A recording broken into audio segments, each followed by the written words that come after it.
सदाबहार अभिनेता की अगर कोई मिसाल देनी हो तो जो नाम सबसे पहले जहन में आता है वो है देव आनंद। बात उनके लुक की हो, स्टाइल की हो या उनके एक्टिंग की हो, देव आनंद हमेशा समय से आगे के अभिनेता ही नजर आए। न सिर्फ अभिनेता बल्कि एक पटकथा लेखक, निर्माता और निर्देशक के रूप में भी वे कमाल थे। देव आनंद दुनिया के एकमात्र ऐसे नायक हैं जिनका करियर 8 दशकों तक कायम रहा। बावजूद इसके दर्शकों के लिए उनका परिवार और उनका निजी जीवन एक रहस्य ही बना रहा। आज के वीडियो में हम देव आनंद जी के परिवार के बारे में ही आपको बताने वाले हैं, जिसे समझने के लिए आपको हमारा यह वीडियो बहुत ही ध्यान से देखना होगा और वो भी शुरू से अंत तक। नमस्कार दोस्तों, मेरा नाम है अनुराग सूर्यवंशी और आप देख रहे हैं नारा टीवी की खास श्रृंखला बॉलीवुड फैमिली। शुरुआत करते हैं आनंद परिवार के मुखिया यानी देव आनंद के पिताजी से, जिनका नाम पिशोरी मल आनंद था, जो पेशे से पंजाब के गुरदासपुर डिस्ट्रिक्ट कोर्ट के एक एडवोकेट थे। देव आनंद की मां एक गृहिणी थी, जिनका अधिकतर समय अपने बच्चों के पालन पोषण में ही बीता। देव आनंद जब 18 वर्ष के थे, उसी दौरान उनकी मां का देहांत हो गया था। आइए अब एक नजर डाल लेते हैं आज के वीडियो के मुख्य पात्र यानी देव आनंद जी के जीवन पर। 26 सितंबर 1923 को पंजाब के गुरदासपुर में जन्मे देव आनंद का असली नाम धर्मदेव पिशोरीमल आनंद था। अपने 4 भाइयों में देव तीसरे नंबर पर थे। वर्ष 1942 में लाहौर के गवर्नमेंट कॉलेज से अंग्रेजी साहित्य से स्नातक की डिग्री प्राप्त कर देव आनंद वर्ष 1943 में एक्टर बनने की चाह लिए मुंबई पहुंच गए। उस वक्त उनके पास मात्र 30 रुपए थे। वहां पहुंचकर उन्होंने एक सस्ते से होटल में कमरा किराए पर ले लिया। पैसा खत्म होने पर उन्होंने मिलिट्री सेंसर ऑफिस में 165 रुपए मासिक वेतन पर क्लर्क की नौकरी कर ली, जहां उन्हें सैनिकों की चिट्ठियों को उनके परिवार के लोगों को पढ़कर सुनाना होता था। लगभग 1 साल तक नौकरी करने के बाद वह अपने बड़े भाई चेतन आनंद के पास चले गए, जो मुंबई में ही भारतीय जननाट्य संघ यानी इप्टा से जुड़े हुए थे। देव आनंद भी इप्टा के नाटकों में छोटे मोटे रोल करने लगे। फिल्मों में देव आनंद को पहला ब्रेक 1946 में बनी फिल्म हम एक हैं से मिला। ढेरों सफल फिल्मों में काम करने के बाद देव आनंद ने नवकेतन नाम से अपना एक बैनर बनाया। इस बैनर तले उन्होंने ढेरों फिल्मों का निर्माण किया। बतौर अभिनेता ढेरों सफल फिल्मों में अपने अभिनय का लोहा मनवाने के बाद वर्ष 1970 में देव आनंद ने निर्देशन के क्षेत्र में भी कदम रख दिया और दर्जनों फिल्मों का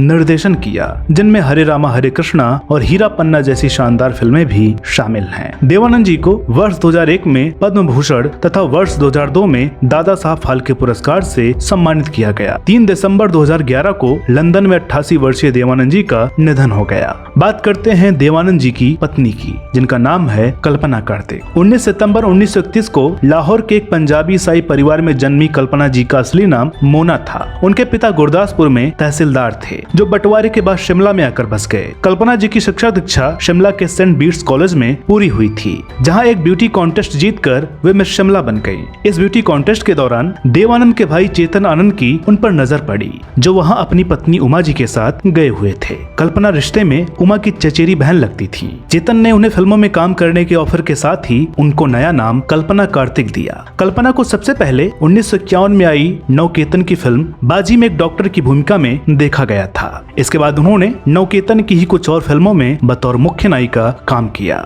जिनमें से एक फिल्म थी टैक्सी ड्राइवर। एक दिन इसी फिल्म की शूटिंग की तैयारियों के बीच अचानक देव आनंद ने कल्पना से शादी कर ली। वर्ष 1954 में हुई इस घटना के बारे में खुद देव आनंद ने एक इंटरव्यू में बताया था कि हम एक दूसरे से फिल्मबाजी से ही प्यार करने लगे थे। हमने तभी फैसला किया था कि हम चुपचाप शादी कर लेंगे। इस बारे में हम किसी को नहीं बताएंगे और बाद में लोगों को दावत देंगे। देव आनंद ने इस घटना के बारे में आगे बताया कि मेरी जेब में एक ही अंगूठी थी। हमने रजिस्ट्रार से बात की और उन्हें सेट पर आने के लिए बोला। ब्रेक के बीच में जब सेट तैयार हो रहा था तो मैंने कल्पना को हल्का सा इशारा किया। हम पास में ही एक डिपार्टमेंटल रूम में गए और शादी करके वापस आ गए। फिर हमने अपना अगला शॉट दिया। वर्ष 1957 में आई फिल्म 9-2-11 सहित बतौर अभिनेत्री कल्पना कार्तिक ने कुल 6 फिल्मों में अभिनय किया। बाद में उन्होंने नवकेतन की कई फिल्मों में एक सहयोगी निर्माता के रूप में भी काम किया था। देव आनंद और कल्पना कार्तिक की 2 संतानें हैं, बेटा सुनील आनंद और बेटी देवीना आनंद। सुनील आनंद का जन्म 1956 में ज्यूरिख स्विट्जरलैंड में हुआ था। बतौर एक्टर कुछ फिल्मों में काम करने के बाद सुनील ने अपने पिता देव आनंद की फिल्मों के निर्माण के दौरान उनका भरपूर सहयोग किया। खबरों के मुताबिक सुनील जल्द ही अपनी नई फिल्म के साथ धमाल मचाने की तैयारी में हैं। देव आनंद की बेटी का नाम देवीना आनंद है, जिनकी शादी हुई थी बॉबी नारंग से, जो कि एक पायलट थे। वे प्रसिद्ध व्यवसायी रमेश नारंग जी के भाई थे। शादी के कुछ साल बाद ही देवीना और बॉबी का तलाक हो गया। बाद में बॉबी नारंग का 2010 में कैंसर से निधन भी हो गया। देवीना जी की दूसरी शादी हुई हरजिंदर पाल सिंह देओल के साथ। देवीना और उनके पहले पति बॉबी नारंग से उनकी एक बेटी है जिनका नाम है गीना नारंग। गीना फैशन और फोटोग्राफी की दुनिया में एक जाना माना नाम है। उन्होंने अपनी फोटोग्राफी के लिए कई पुरस्कार भी जीते हैं। गीना नारंग के पति प्रयाग मेनन भी फैशन के क्षेत्र में ही कार्यरत हैं। अब बात करते हैं देव आनंद जी के भाइयों के बारे में। देव आनंद कुल 4 भाई थे, जिनमें सबसे बड़े थे मनमोहन आनंद, जो कि एक एडवोकेट थे। मनमोहन आनंद जी फिल्मों से दूर ही रहे। उनके परिवार के लोग बाद में कनाडा के ओटावा में बस गए थे। दूसरे नंबर पर थे चेतन आनंद। 3 जनवरी 1915 को पंजाब के गुरदास में जन्मे चेतन की शिक्षा दीक्षा लाहौर में हुई। बाद में इन्होंने दून स्कूल में इतिहास के शिक्षक के रूप में भी कार्य किया। उनका फिल्मी सफर वर्ष 1944 में आई फिल्म राजकुमार से बतौर एक्टर शुरू हुआ। बाद में उन्हें निर्देशन का मौका मिला फिल्म नीचा नगर से। बतौर निर्देशक उनकी पहली फिल्म नीचा नगर ने वर्ष 1946 में हुए पहले कान फिल्म समारोह में सर्वश्रेष्ठ फिल्म का अवार्ड जीता था, जो अंतर्राष्ट्रीय स्तर पर पहचान बनाने वाली पहली हिंदी फिल्म बनी। नवकेतन से अलग होने के बाद चेतन ने हिमालय फिल्म्स नाम से अपनी अलग कंपनी शुरू की थी।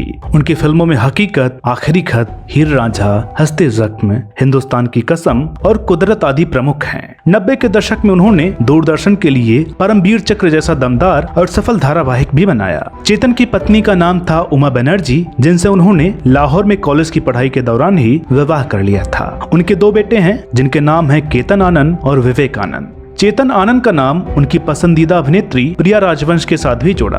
हालांकि उन्होंने कभी शादी तो नहीं की, लेकिन वे जिंदगी भर एक दूसरे के साथ ही रहे। 6 जुलाई 1997 को चेतन आनंद जी का देहांत हो गया था। देव आनंद जी के सबसे छोटे भाई थे विजय आनंद, जिनका जन्म 22 जनवरी 1934 को लाहौर में हुआ था। विजय ने मुंबई के सेंट जेवियर्स कॉलेज से ग्रेजुएशन करने के दौरान ही नाटकों की स्क्रिप्ट लिखनी शुरू कर दी थी। विजय आनंद गोल्डी आनंद के नाम से भी मशहूर थे। वे 60 और 70 के दशक के बेहद सफल निर्माता व निर्देशक रहे हैं। विजय आनंद द्वारा निर्देशित फिल्मों में गाइड, जेल थीप, तीसरी मंजिल और जॉनी मेरा नाम जैसी दर्जनों सुपरहिट फिल्में शामिल हैं। बतौर एक्टर भी विजय आनंद ने कई फिल्मों में काम किया है। 90 के दशक में दूरदर्शन पर आने वाले जासूसी धारावाहिक तहकीकात में उन्होंने डिटेक्टिव सैम की भूमिका निभाई थी, जो कि बहुत मशहूर हुई थी। विजय आनंद की पहली पत्नी का नाम लवलीन है, जिनसे उनका कुछ ही वर्षों में तलाक हो गया था। बाद में विजय आनंद ने दूसरी शादी सुषमा कोहली से की, जो रिश्ते में उनकी भांजी लगती थी। 23 फरवरी 2004 को दिल का दौरा पड़ने से विजय आनंद का निधन हो गया था। विजय आनंद के एक बेटे हैं जिनका नाम वैभव आनंद है।